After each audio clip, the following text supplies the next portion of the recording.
మా friends, welcome to పరం ప్రపంచం. నేను మీ సీజీ పరం బ్రదర్స్. ఇప్పటి వరకు అయితే వేలింగాల కోనకు వచ్చాం, కానీ పక్కనే ఒక డ్యామ్ ఉందంట, చాలా బాగుంటుందని చెప్పి ఒక అన్న చెప్పాడు.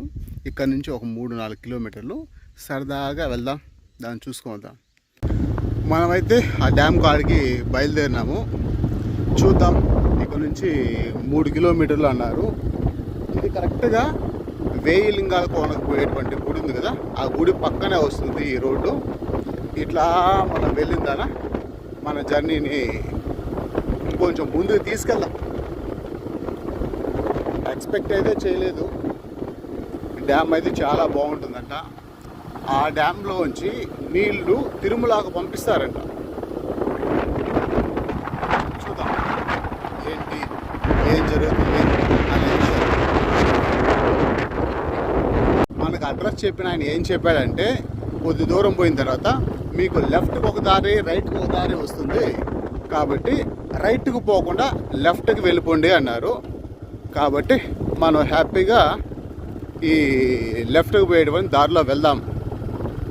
డ్యామ్ అయితే చాలా బాగుంటుంది, అక్కడ నీళ్ళు ఉంటాయి, మంచి ప్లేస్ అన్నా అని చెప్పాడు ఒక ఆటో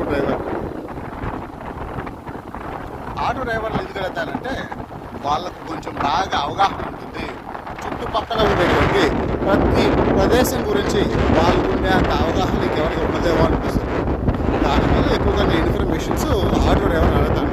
కానీ ఈరోజు అయితే ఫస్ట్ ఆటో డ్రైవర్ అడగకుండా అనవసరంగా బుక్ అయిపోయాను. ఇది డ్యామ్ అని విన్నాను నేను. ఇంకొంచెం ముందుకు వెళ్దాం, ఒకవేళ కంఫర్ట్గా దగ్గర నుంచి ఇంకొంచెం బెటర్గా చూసే అవకాశం ఉంటుందేమో అని చెప్పి చూద్దామని. సుమారు ఇప్పుడు 1 కిలోమీటర్ వచ్చామన్నమాట. చూస్తే ఆ కిలోమీటర్ మొత్తం చెరువే ఉంది. చెరువు కాదు, డ్యామ్. అది మొత్తం డ్యామే. చూసేంత దూరం నీళ్ళు. వావ్, బాగుందబ్బా అనిపించింది నిజంగా. ఇక్కడ వీళ్ళు ఏదేదో పెట్టున్నారు, ఏంటో ఏం అర్థం కావడం లేదు నిజంగా. ప్లేస్ అయితే సాయంత్రం అప్పుడు కానీ తెల్లారో అప్పుడు కానీ రావాలి. ఇలా మంచి మధ్యాహ్నం వస్తే కష్టం. సాయంత్రం అప్పుడు అనుకో బాగుంటుంది చూడడానికి. అసలు రికార్డ్ అవుతుందా? అవుతుంది.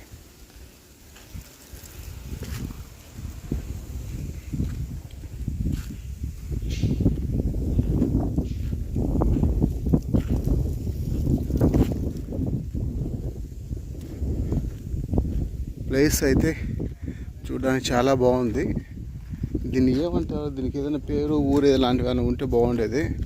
ఇక్కడైతే ఏమీ కనిపించడం లేదు. పెద్ద పెద్ద దారాలు, ఇవి దేనికోసమో తెలియదు, ఉన్నాయి. ఇక్కడ మనకు సరైన ఇన్ఫర్మేషన్ ఇచ్చే వాళ్ళు ఎవరు లేరు.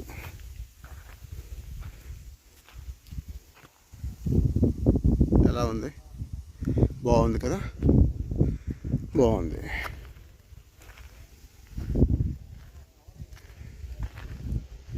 ఇవి కొండల్లోంచి వచ్చేటువంటి నీళ్ళు ఏ మాత్రం వేస్ట్ కాకుండా వాటిని ఇక్కడ సెట్ చేసినట్టున్నారు.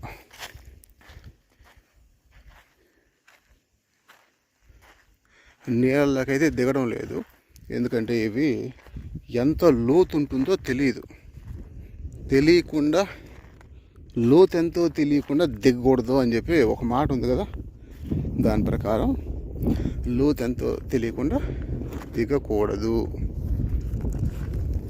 నీళ్ళ పైన అక్కడ ఏదో ఫిట్ చేస్తున్నారు, అవి ఏంటివి అన్నది అర్థం కాలేదు.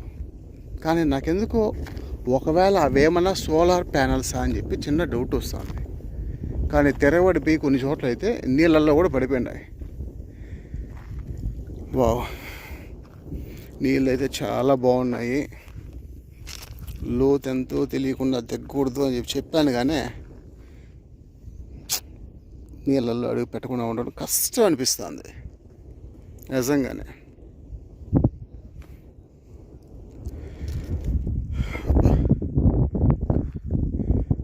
ఒకసారి నా అవతారం చూడండి ఎలా ఉందో. విపరీతమైన ఎండ అస్సలు కావడం లేదు, అట్లే కండ్లలో పడుతుంది. దీనివల్ల అద్దాలు వేసుకోండి. ఈ గుడ్డోల అద్దాలు అని అనుకోవద్దండి, కేవలం డస్ట్ లాంటిది పడకుండా ఉండడానికి మాత్రమే ఈ అద్దాలు, స్టైల్ కోసం కూడా కాదు.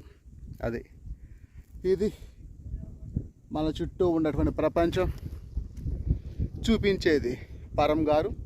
మీరు చూస్తున్నారు పరం ప్రపంచం. ఇంకా ముందు ఆ సైడ్ ఏమైనా ఉందేమో చూద్దాము, వెళ్ళే అవకాశం ఉంటే వెళ్దాము. వాటిని కూడా రికార్డ్ చేస్తాను. మీకు నచ్చితే మాత్రం ఒక లైక్ వేసి ఒక కామెంట్ పెట్టండి.